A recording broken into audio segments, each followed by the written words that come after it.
मर्कट शिशु न्यायामध्ये शास्त्र असं सांगतं, जेव्हा माकडीने आपल्या लेकराला पिल्लाला घेऊन एका झाडावरून दुसऱ्या झाडावरती उडी मारते, बरोबर आहे, एका झाडावरती दुसऱ्या झाडावरती उडी मारत असताना एका झाडावरती त्यावेळेस ते लेकरू, ते पिल्लू त्या माकडीनीच्या पोटाला घट्ट धरलेलं असतं आणि ज्यावेळेस दुसऱ्या झाडावरती ती माकडीनी उडी मारते ना, तेव्हा त्या माकडीनीला आपला एक हात सोडून द्यावा लागतो आणि दुसऱ्या हाताने ते झाड धरावं लागतं.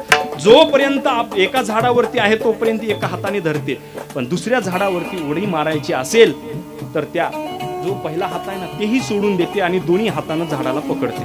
आणि त्या काळात जर त्या माकडीनीचं जर लेकरू जर निघून खाली जर पडलं ना, तर ते माकडीने त्या लेकराकडे पुन्हा जात नाही. ती माकडीने सांगते, ही माझ्या जातीचं नाही का, कारण त्यानं त्याचा उद्धार करायला पाहिजे होता. विठाला विठाला विठाला विठाला विठाला.